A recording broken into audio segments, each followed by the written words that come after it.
I'm happy to be here, to be working where my daughter school here.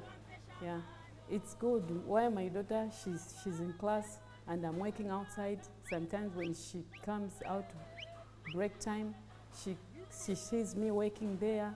She come, Mom, I'm happy because I'm going to raise the money so that my daughter can go to grade 10 next year. There is nothing like, no, this work is for men, this is for ladies, or I think I'm even gaining interest. Maybe I can change my mind from tailoring maybe to a bricklayer, a builder, something like that. I can even join this project because I can do it because I'm strong. I would like to say thank you to all the guys that came to build a school for us here. Yeah, that's really a big thing for us. Yeah.